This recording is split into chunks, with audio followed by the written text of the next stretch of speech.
Hallo und willkommen in meiner Küche. Bei warmem Wetter hat wohl niemand Lust, lange in der Küche zu stehen, deswegen gibt es heute ein ganz schnelles Schokoladenmus.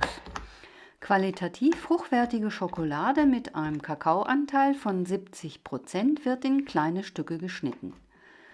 Die Schokolade wird später im Wasserbad geschmolzen, deswegen setze ich schon mal einen Topf mit etwas Wasser auf. Bis es kocht, schlage ich ein zimmerwarmes Eiweiß zu Eischnee auf und es werden ein paar Tropfen Zitronensaft hinzugegeben. Die Säure fördert das Festwerden des Eiweißes. Wer keine Zitrone zur Hand hat, lässt sie weg. Sobald sich Eischnee gebildet hat, wird der Zucker hinzugegeben und weiter geschlagen, bis sich der Zucker aufgelöst hat. Das dauert bei einem Eiweiß höchstens eine Minute. Das Wasser kocht mittlerweile und die Schokolade kann geschmolzen werden. Man kann das auch in der Mikrowelle machen. Ich habe mich aber für das Wasserbad entschieden, da ich den Schmelzvorgang besser beobachten kann und sich außerdem die ganze Schüssel mit erwärmt. Das ist später beim Einrühren des Eiweißes von Vorteil. Die Schokolade ist geschmolzen und erhitzt, wird vom Wasser genommen und nun kann der Eischnee in die Schokolade eingerührt werden. Zunächst allerdings nur ein geschätztes Drittel der Masse.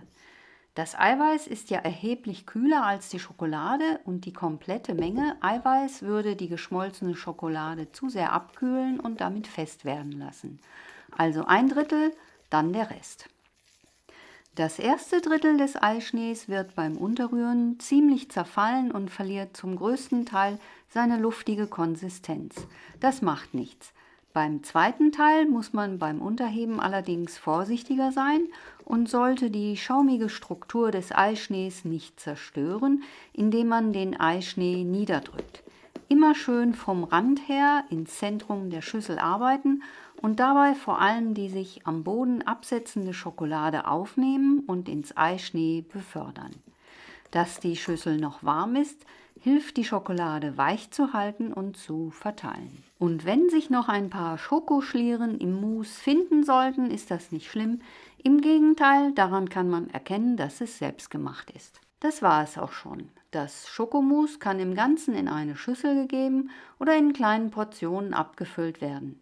Bis zum Servieren wird das Mousse im Kühlschrank aufbewahrt. Es ist leicht und schaumig und natürlich schokoladig. Es enthält wenig Fett und wer auch noch auf den Zucker verzichten will, kann dies auch noch tun. Hier zeige ich, wie leicht und luftig das Mousse ist. Dieses hier hatte ich ohne Zucker zubereitet. Vielleicht probiert ihr es ja einmal aus. Zutaten und Mengenangaben sind wie immer unten in der Beschreibung. Viel Spaß beim Kochen und wie immer guten Appetit!